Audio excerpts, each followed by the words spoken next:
Hello guys, pag-usapan lang natin ang breaking news. May pasabog nga naman kasi at exclusive na pinag-uusapan ngayon. Alden Richard na scam umano ng 100 million irit ni Christy Permin. Papaano nangyari yon? At alam naman natin, no, itong issue ni Alden Richard, matagal na itong pinag-uusapan. After ng movie nila ni Julia Montes, doon siya na-scam. At hindi lang nating alam kung papaano nga naman kasi na-scam si Alden Richard. Nais ko rin kasing malaman natin lahat kung bakit si Alden Richard ay nawawalan ng 100 million. Ang pagkakaalam ko kasi, merong isang aktor na nag-scam kay Alden Richard. Hindi lang natin alam kung makatotohanan. Pero mas maganda alamin natin sa pasabog ng balita. Sino kaya ang nag-scam sa kapuso heartthrob na si Alden Richard na nagkakaalaga ng 100 million? Ito ang topic ni Nanay Christy Permin at Romel Chica kahapon, June 22, sa programa nilang Christy Per Minute na napapakinggan sa True FM 105.9 sa Mega Manila. Yan din kasi ang nais nating pag-usapan at alamin, lalong-lalo na kung tugma nga naman kasi ang lahat ng mga kumakalat na issue at kung nalalaman nga ba talaga kung sino ang nag-scam kay Alden Richard. Pagkakaalam ko, napakatagal na ito. Pero nabanggit din ni Alden Richard kung sino yung nag-scam sa kanya kasi pinag-aabol na ngayon ng mga pulis yung isang aktor na ngayon nang uutang na lang daw. Ang pagkakaalam natin, nakita yata sa ibang bansa.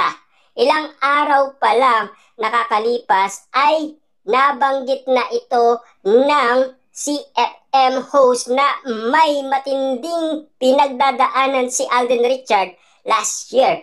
Hindi naman niya inamin, pero yung paayag niya walang-wala siya. So, naisip natin na baka na-scam siya. Bungad ni Romel Chica. Dagdag ni Nay Christy, rock bottom, sabi niya. O kung meron pang mas matindi sa rock bottom. Yun na ang latest niyang sinasabi ay about my demons now na ibig sabihin ay nalampasan na niya. Ibinalita natin. Yung kay Ken Chan, 5 million lang yun balita na nang-scam siya kay Alden Richard. Pero meron 100 million. Papaano nangyari yun? Ang galing niya sa negosyo, diba? Kasi si Alden Richard, madali siyang kausap. At meron siyang tiwala at meron siyang respeto. Yan kasi ang turo ng kanyang ama at ina. Kasi yan kasi ang mga bagay na si Alden Richard ay siyempre yung pamana para sa kanyang ina. Nakuha niya kasi ang pag-uugali ng kanyang ina. Kitang-kita naman kasi kay Alden Richard, di ba? Madali siyang lapitan, madali siyang kapitan, lalong-lalo na maaasaan ang isang Alden Richard. Siyempre, alam naman natin, no? Last year kasi si Alden Richard, ang pagkakaalam natin, yung mga fans ni Alden Richard ay nilibre siya sa South Korea. Kasi wala nga naman kasi siyang pera. Kasi na-scam nga naman kasi siya. Yan ang mga update natin na matagal na yung pinag-uusapan pa, di ba? Pero pinag-uusapan muli dahil meron natuklasan kung sino ang nang-scam umano kay Alden Richard. Ang sabi pa nga naman dito, say naman ni Romel Chica, lahat ng nagdenegosyo ngayon dumarating sa pagkakaugali kaya doon sila natututo at umuusay na negosyante.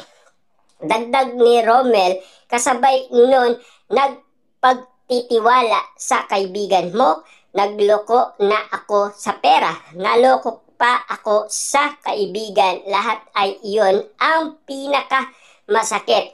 Maraming CFM din ang nag-react sa sinapit ni Alden at napakabait niyang tao at ipapasa Diyos na lang at makakabawi rin in time. Usually naman ang mga naloloko ay yung mababait kasi binibigyan nila ng chance pumasok yung mga tao sa buhay nila. Sambit ni Romel Chica. Samantalang abang nagbabalita na sina Nanay Christy ng iba ay nakatanggap siya ng message na labis niyang ikinagulat. Grabe, ano ba kaya yun? Ang kinagulat ni Nay Christy Permin. Patungkol nga ba kung sino ang nang-scam kay Alden Richard? Kasi kay Ken Chan daw 5 billion lang.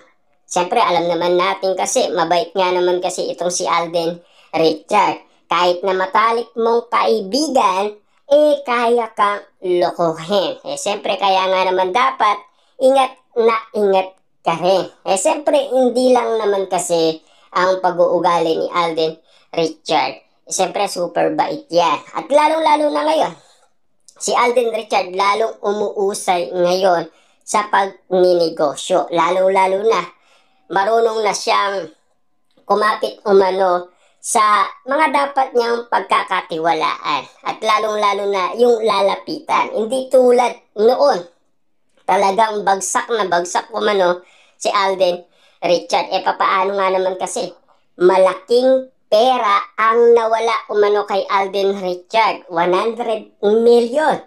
Mahirap nga naman kasing bilangin yun. Kung sakasakali man, lalong-lalo na, yun ay kinita daw niya sa movie nila ni Julia Montes.